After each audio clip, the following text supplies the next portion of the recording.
HBO has released the penultimate episode of House of the Dragon Season 2, which shows Rhaenyra as she looks to gain an advantage by some very unusual means. So this review will contain spoilers for what happens in the episode, meaning that if you don't want to have anything spoiled for you, I suggest that you turn this video off now and go on to watch the episode instead.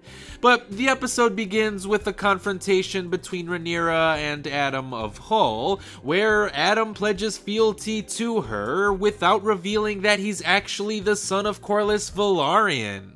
And I mean, I don't know if that's an important detail that will eventually come up further down in the series, but it was an interesting exclusion for Adam to make, especially since Corlys barely even acknowledges Adam's own existence. But Adam's claim over sea smoke sparks Rhaenyra's quest to search for bastards with Valyrian blood, since they could provide her with potential dragon riders. And that is a good idea in theory, but I was genuinely surprised to see that so many people came to answer Rhaenyra's call.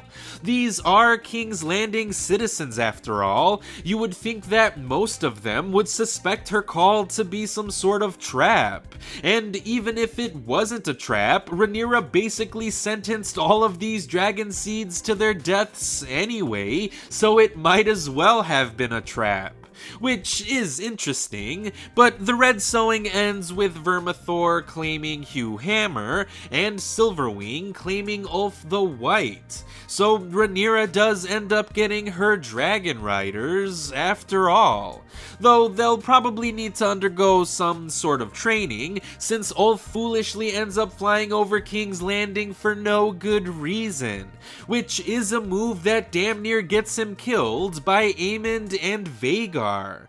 But as soon as Aemond sees all of the dragons that are flying over Dragonstone, he turns right the fuck around because he doesn't want any of that smoke. So it looks like Rhaenyra currently has the upper hand over the Greens, but it'll be interesting to see how this plot point will develop as we enter into the final episode of the season. Rhaenyra may even add one more dragon to her team, since Princess Rhaena leaves to find the wild dragon that has been stealing sheep from the Eyrie. But speaking of other locations, we finally get to see Daemon doing something other than tripping balls while at Harrenhal.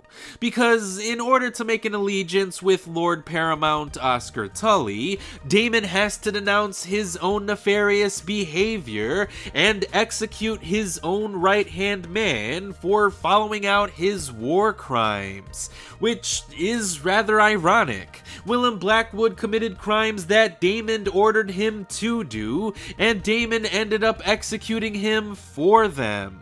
Even for a guy like Daemon, that's pretty fucking cold. But he really needs the help of Tully's men, so fuck it, I guess. Besides, I'm sure this is not the last time that we've seen Willem Blackwood in this show, because Daemon is still in Harrenhal for some reason, which means that Blackwood is probably going to return to haunt Daemon in his sleep. I mean, everyone else seems to be doing that after all. And while this plot point has seemingly annoyed some viewers, I have to admit that I find it to be quite fascinating. Because aside from enjoying the presence of actors from season 1 of the show, every vision that Daemon has teaches us about who he is as a person and where he's currently at in life. Meaning that even after his own death, Viserys still has lessons left to teach. So I really enjoyed this episode overall, especially since it was centered mostly around the Blacks, because I love these characters and I really want to see them fuck up the Greens. But can I say that Jace is really starting to irritate me? Because he always seems to take issue with whatever Rhaenyra decides to do. I mean, finding non-Targaryen dragon riders was literally his idea, but he still got mad at his mom because she found riders that could technically challenge his succession as her heir. Come on, Jace, you're better than that. You don't need to be so worried about your illegitimate birth. No one gives a fuck anymore.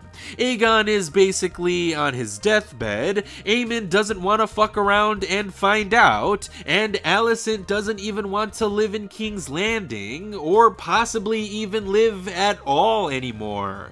You're good, man. But at any rate, though this wasn't the craziest penultimate episode in Game of Thrones' history, it was still a pretty damn good one overall. The pieces are all in play for an epic showdown to finally take place, and I do have faith that the next episode will provide us with exactly that. So I cannot wait to see the Season 2 finale of House of the Dragon once it gets released on Sunday evening.